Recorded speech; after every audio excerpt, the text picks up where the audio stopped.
Olá, amigos, amigas da TV Chico Xavier, a Sintonia do Bem. Eu sou Irapuan Correia e vamos para o nosso programa O Espiritismo e a Filosofia. Nessa oportunidade, nós gostaríamos de trabalhar filosoficamente um texto de Allan Kardec, muito conhecido, de O Evangelho segundo o Espiritismo, que se intitula Prodígios dos Falsos Profetas. No Espiritismo, a questão do milagre não existe. Pelo simples fato, pelo simples motivo de que, no entendimento dos benfeitores espirituais, Deus não pode derrogar as leis que Ele mesmo criou. Na verdade, poder pode.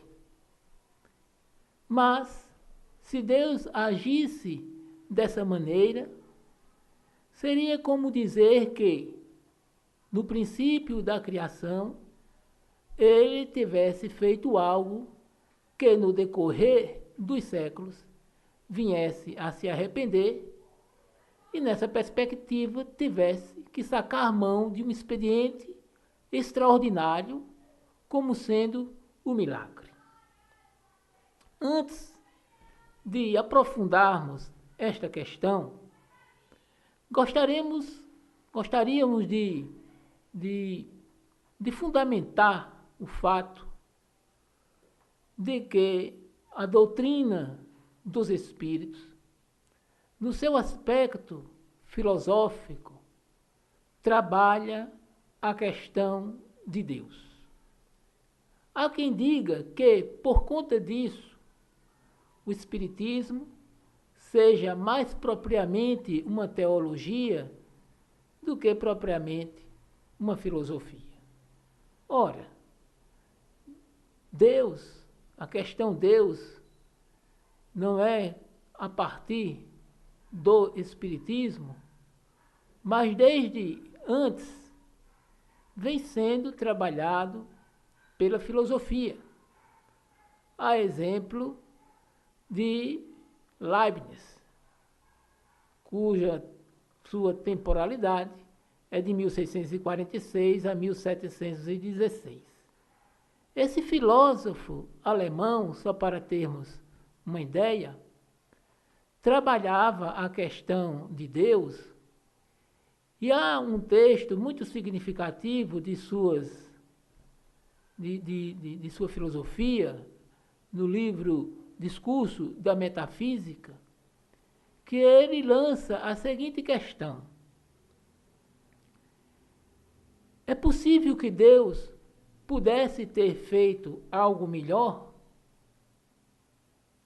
E ele mesmo responde que a ordem estabelecida por Deus não exige a extraordinariedade, porque se isso se desse, Deus deixaria de ser Deus.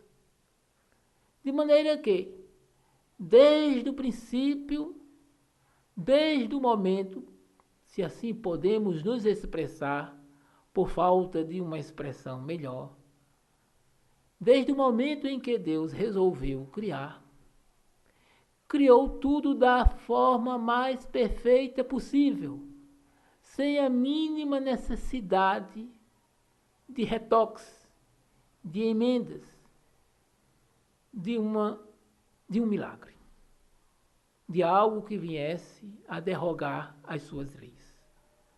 A razão, a lógica nos diz que se Deus quisesse fazer o milagre, Ele faria. Afinal de contas, Deus é Deus. Mas, pelo fato de Deus ser Deus, Ele fez tudo de forma tão extraordinariamente perfeita que não há necessidade de um outro caminho. Tudo que Ele pretende fazer, Ele o faz, mas no âmbito da ordem já estabelecida por Ele desde o princípio. No entanto, a questão do milagre é uma questão que tem acompanhado a história das práticas sagradas da humanidade, desde o mais remoto momento. Desde que nos voltamos para explorar as questões do sagrado, o milagre desponta como algo muito significativo. Mas o que vem a ser mesmo, historicamente falando, o milagre? Isso que chamamos de milagre.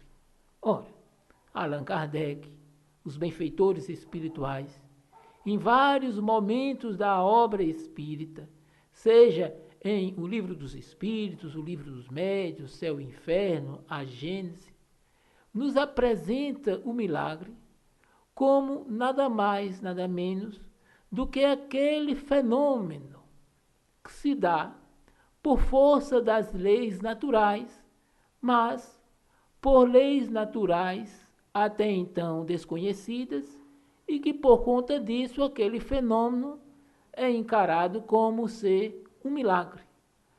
Mas tão logo a humanidade avance e compreenda melhor no seu sistemático avanço no sentido de compreender as leis do universo e entenda as leis naturais que estão por detrás, fomentando aquele fenômeno até então dito por milagre, então aquilo deixa de ser milagre, porque se entende que o fenômeno é produzido dentro das leis naturais.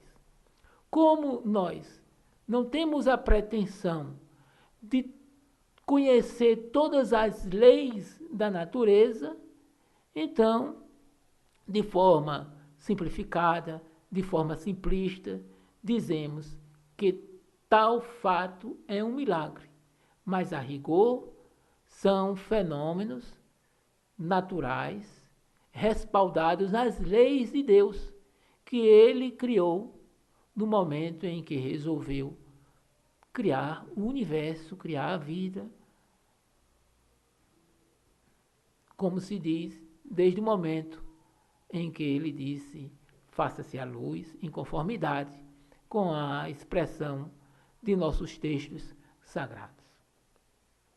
Allan Kardec, trabalhando o texto Prodígios dos Falsos Profetas, deixa subtendido para a nossa apreciação que não raro pessoas destituídas de uma responsabilidade maior no que se refere às questões éticas e morais, uma vez no domínio de certos saberes, não hesitaram em se valer deles em nome de Deus para dominar as outras pessoas, para serviciá-las, para tirar proveito delas. Deixa-nos ainda, Allan Kardec, para a nossa apreciação interpretativa, a partir desse texto, que o poder, a força, digamos assim, persuasiva dos falsos profetas, não necessariamente está no seu argumento lógico, mas sim na ignorância daqueles que se deixam ludibriar, iludir pelos seus discursos, pelas suas promessas, pelas suas falas.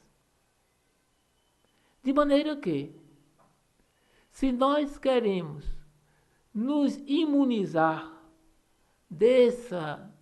contra essa influência, melhor maneira não há do que nos esclarecermos. Buscar entender as mais diversas questões que digam respeito a um determinado discurso, que digam respeito a todos os dramas da vida, na medida em que possamos cognitivamente avançar para compreender todos os fenômenos. É isso que faz a razão de ser a doutrina dos espíritos uma filosofia.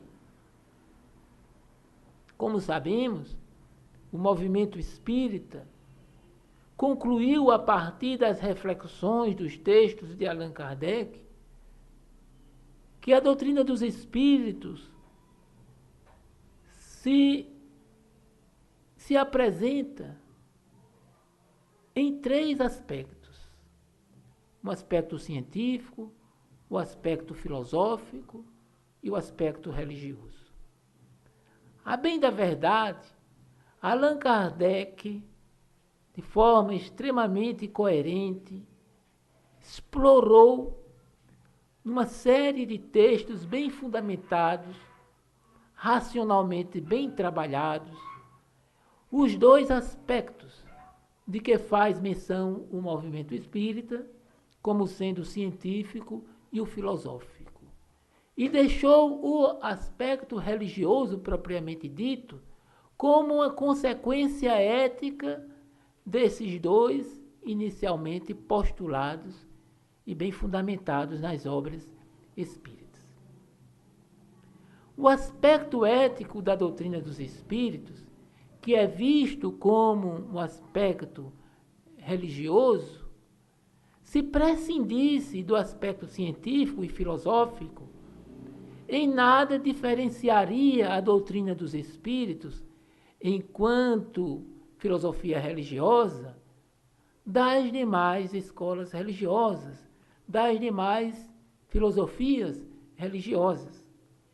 E poderia, por isso mesmo, esbarrar na questão do dogmatismo. Mas pelo fato da sua dimensão científica e filosófica, por isso mesmo, aquilo que dizemos ser a religião espírita, a religião dos espíritos, é, por isso mesmo, uma religião destituída de dogmatismo, porque é fundamentada na ciência e na filosofia. Mas aí há quem diga, não, o espiritismo não é uma filosofia, é uma teologia, porque trata de Deus. Ora, como já dissemos, quantos filósofos não tratam de Deus? Descartes, não somente os filósofos da escolástica, mas os filósofos da modernidade, eles tratam da questão Deus. E quem disse que Deus não pode ser um objeto de estudo da filosofia? Ora, o que faz com que qualquer objeto possa se tornar um objeto da filosofia não é o fato dele ser um objeto de análise, um fenômeno em si mesmo, mas pelo fato de ele se enquadrar numa análise racional. Pois bem, a doutrina dos espíritos analisa a questão de Deus não de forma fundamentalista, não de forma dogmática, mas de forma extremamente racional. Para a doutrina dos espíritos, Deus é a inteligência suprema do universo, é a causa primeira de todas as coisas. Essa é a definição que a doutrina dos espíritos dá para o que seja Deus. É bem verdade que ao longo de O Livro dos Espíritos, sobretudo a partir do seu primeiro capítulo, da primeira parte, ou do primeiro capítulo da terceira parte de O Livro dos Espíritos, quando Allan Kardec vai tratar das leis morais, das leis de Deus, os benfeitores espirituais organizam uma série de características atribuídas a Deus e diz: isso é o que podemos conhecer. Deus é muito mais. Deus é muito mais. Então, a doutrina dos espíritos não deixa de ser uma filosofia pelo fato de trabalhar a questão de Deus. Há quem diga também, no sentido de desqualificar a condição filosófica da doutrina dos espíritos, que Allan Kardec trata a reencarnação, por exemplo, como um dogma. Ora, Allan Kardec se refere à reencarnação como um dogma, porque é assim que o fenômeno da reencarnação é encarado por outras escolas filosóficas, como um dogma, como uma verdade inquestionável.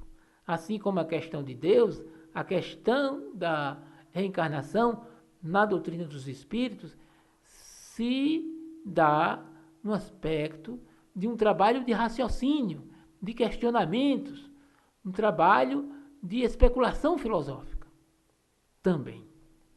Então, por isso, por essas coisas e por muito mais, que nós não temos tempo para explorar nesses minutos breves, a doutrina dos espíritos é uma filosofia. Mas há quem diga, ainda no sentido de minimizar a importância epistemológica da doutrina dos espíritos, que é a doutrina dos espíritos uma filosofia sistemática. Como se, diante dos mais ricos fenômenos da psique humana, Allan Kardec, pura e simplesmente, tivesse apresentado o seu sistema teórico para, pura e simplesmente, rotular os fenômenos. Mas, absolutamente, não é isso que acontece.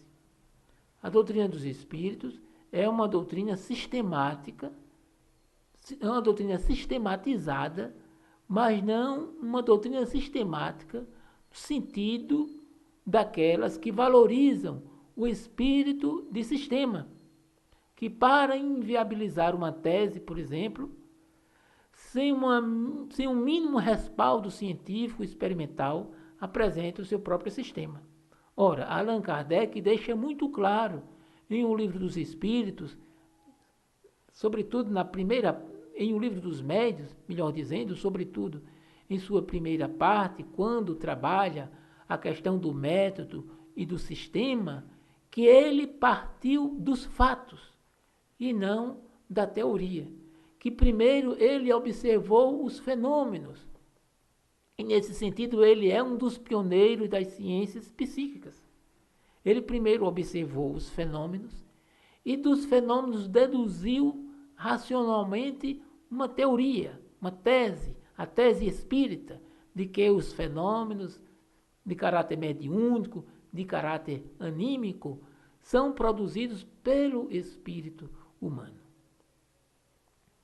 Pois bem, no âmbito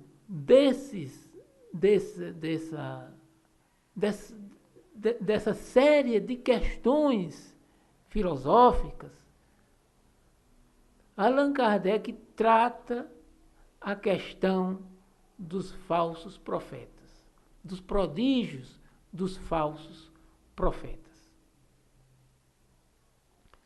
nos dizendo que a melhor maneira de nos livrarmos de sua influência, de seus engodos, de suas mentiras, de sua pseudo-sabedoria, de suas pseudo-informações, é nos munindo de informações seguras, é agenciando o recurso da racionalidade que todos nós possuímos. Quando, lá em meados do século XVIII, Voltaire publica o seu dicionário filosófico, ele põe uma questão para todos nós, um desafio para todos nós. Ele diz: amigos, ouse pensar. A doutrina dos espíritos também diz isso. Porque vejamos, E esse programa, essa discussão, vem a calhar com tudo aquilo que estamos a viver em nossos dias, quando nos preparamos para o segundo turno das eleições. E nós não queremos, até mesmo por uma postura espírita, e tendo em vista a gravidade desse programa, tratar das questões partidárias, dos partidarismos políticos. Mas podemos sim tratar de uma questão política, que é objeto das preocupações dos espíritos, sobretudo quando em O Livro dos Espíritos, os benfeitores espirituais tratam da lei de sociedade. Na terceira parte de O Livro dos Espíritos, que, como já dissemos, trata das leis morais. Então, a política em si mesmo é algo que pode ser discutido, que pode ser trabalhado no aspecto da doutrina dos espíritos. O que não se recomenda, o que não é viável, o que não é de bom alvitre, é trazermos para o âmbito das discussões espíritas as questões partidárias. Isso é de outra esfera. Uma vez que nos entendamos bem no que se refere ao ideal político, então estaremos bem instruídos, melhor capacitados para nos resolvermos daí por diante do que se refere às questões partidaristas. Aristóteles, ele dizia, e essa sua sentença é bem conhecida, que nós somos um animal político. Mas um grande número de pessoas não familiarizadas com os textos de Aristóteles talvez não entenda bem essa sua expressão no contexto de sua filosofia, quando ele diz que somos um animal político. Ora, quando ele diz que nós somos um animal político, é no sentido de dizer que nós somos pessoas da polis, ou seja, vivemos em uma cidade, participamos de uma coletividade, de uma sociedade, somos cidadãos. Nessa mesma perspectiva, ele também vai dizer, e muita gente também não entende, que somos um ser autossuficiente.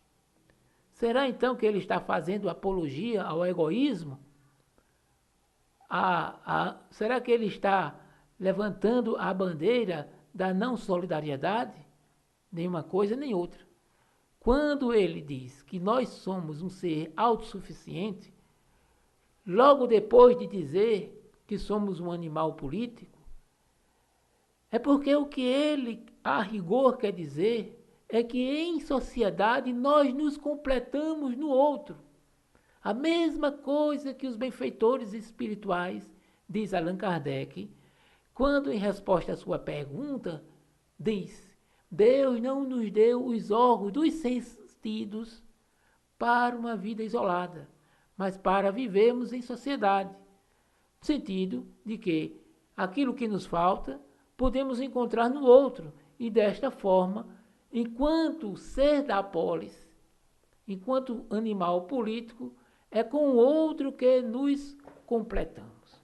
Pois bem, é dessa política que eu gostaria de falar e raciocinar a partir desse texto de Allan Kardec, Os Prodígios dos Falsos Profetas, e que vem muito bem a calhar nesses dias, como já disse, onde todos nós sentimos o calor das emoções provenientes das questões políticas, das rivalidades partidárias.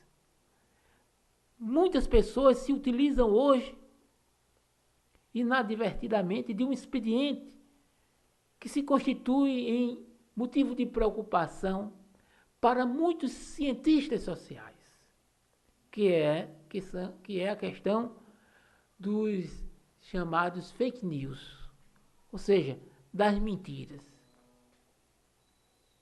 das mentiras veiculadas pelos mais sofisticados meios de comunicação de massa. A internet, as redes sociais, enfim, a multimídia. Mas, embora esse seja um termo, uma expressão nova, a prática é muito antiga.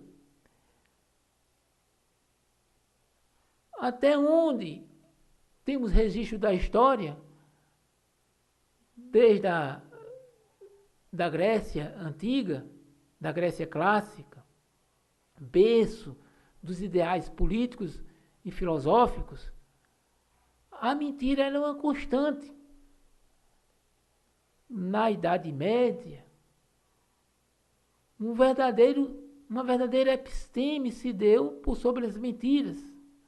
Na modernidade, até em nossos dias, como podemos testemunhar. Então, ao contrário do que se diz, a mentira não tem perna curta. A mentira tem perna longa e passa por cima de todos nós. Mas como evitar sermos enganados? Divaldo Pereira Franco diz algo que eu já repito há vários anos, porque achei muito interessante. Ele diz: temos hoje um excesso de informações, mas mais prejudicial do que a falta de informação é a má informação.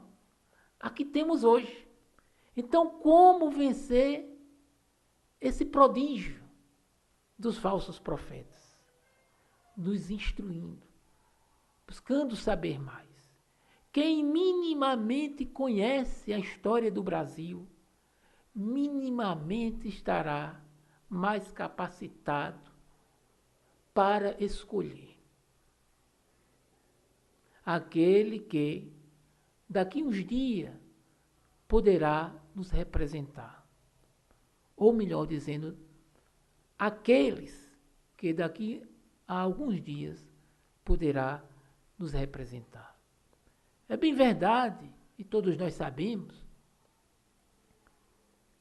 infelizmente, não estamos na condição de escolher o melhor, mas podemos escolher o menos pior. Depois, à medida que a gente vá evoluindo, nos melhorando, certamente alcançaremos uma condição de, dentre os melhores, escolher o melhor.